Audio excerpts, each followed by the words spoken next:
Pada suatu hari, saya bersenggolan dengan seorang yang tidak saya kenal.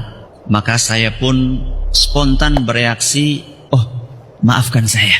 Maka dia pun menjawab juga, "Maafkan saya." Orang itu dan saya berlaku sangat sopan. Maka kami pun berpisah dan saling mengucapkan salam. Subhanallah. Minta maaf, kemudian apa? Assalamualaikum. Akan tetapi ceritanya berbeda begitu saya sampai di rumah.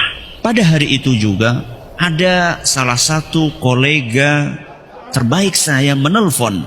Maka dengan bahasa yang sangat lembut dan santun, saya pun ngobrol dengan kolega saya.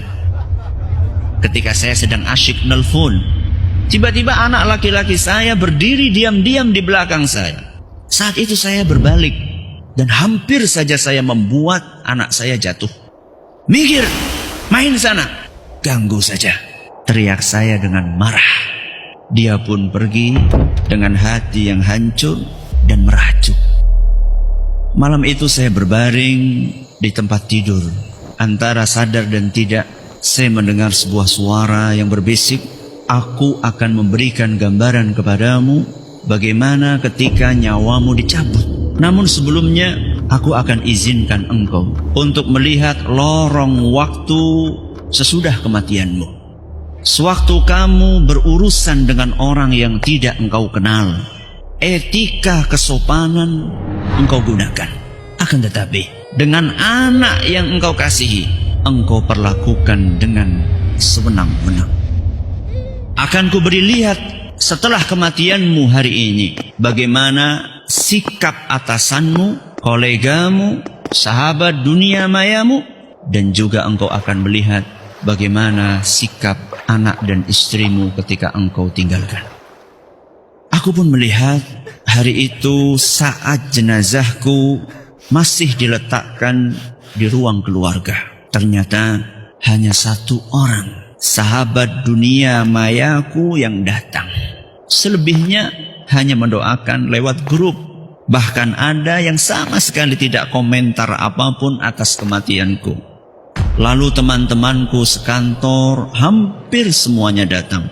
Mereka hanya sesaat melihat jenazahku. Kemudian mereka asyik foto-foto dan mengobrol. Bahkan ada yang masih sempat asyik untuk membicarakan aibku sambil tersenyum-senyum.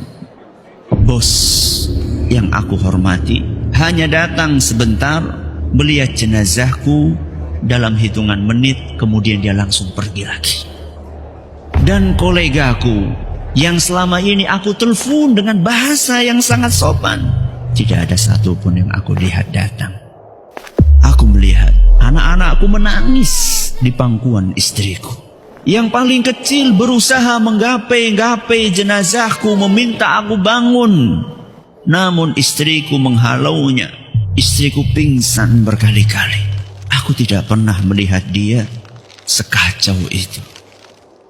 Kemudian aku teringat betapa sering aku acuhkan panggilan istriku yang mengajakku untuk mengobrol. Aku selalu sibuk dengan HP-ku, dengan kolega-kolegaku, dengan teman-teman dunia mayaku. Lalu aku lihat anak-anakku. Sering ku hardik dan ku bentak mereka saat aku sedang asyik dengan ponselku.